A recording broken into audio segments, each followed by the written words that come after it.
साथियों, 21वीं सदी में तेजी से आगे बढ़ने के लिए हमें देश के सामर्थ्य का सही इस्तेमाल करना होगा। मैं देश के लोगों को वाटरवेज का उदाहरण भी देना चाहता हूं। एक समय था जब भारत में व्यापार, कारोबार और टूरिज्म के लिए वाटरवेज का बड़े पैमाने पर इस्तेमाल होता था।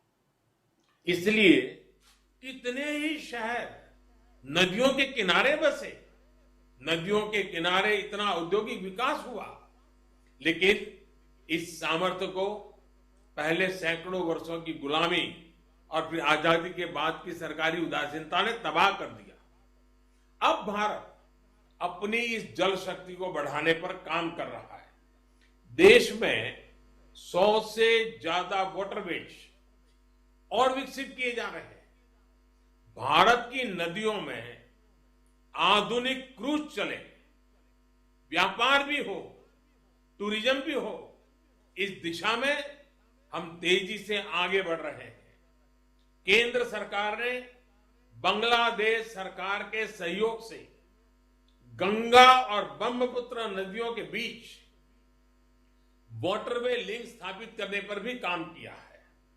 मैं आज देश के लोगों को इससे जुड़ी भी एक जानकारी देना चाहता हूं। 13 जनवरी 2023 को काशी से, वाराणसी से एक क्रूज जा रहा है जो 3200 किलोमीटर लंबे वाटरवे से होते हुए, बांग्लादेश से होते हुए डिब्रूगढ़ तक पहुंचेगा।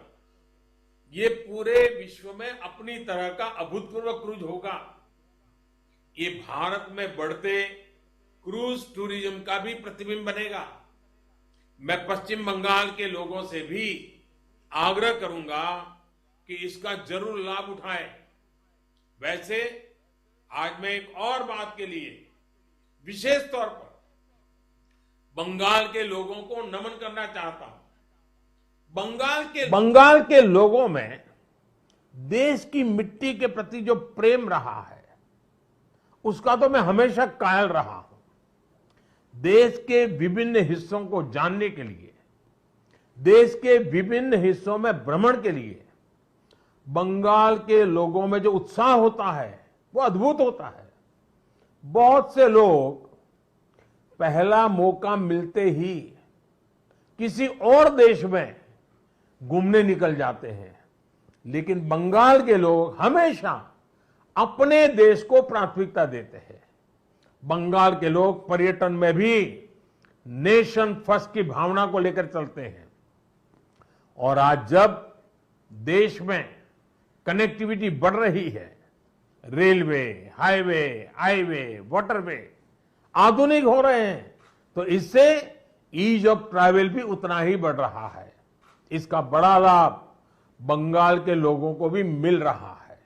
साथियों, गुरुदेव टैगोर द्वारा रचित प्रसिद्ध पंक्तियां हैं, ओ ओमार देशेर माटी, तोमार पौरे ठेकाई माथा। यानी, हे मेरे देश की माटी, मैं तुम्हारे आगे अपना सर झुकाता हूं। आजादी के इस अमृत काल में मातृभूमि को सर्वोपरि रखते हुए हमें मिलकर काम करना है।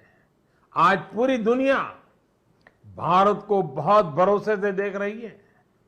इस भरोसे को बनाए रखने के लिए हर भारतीय को पूरी शक्ति लगा देनी है।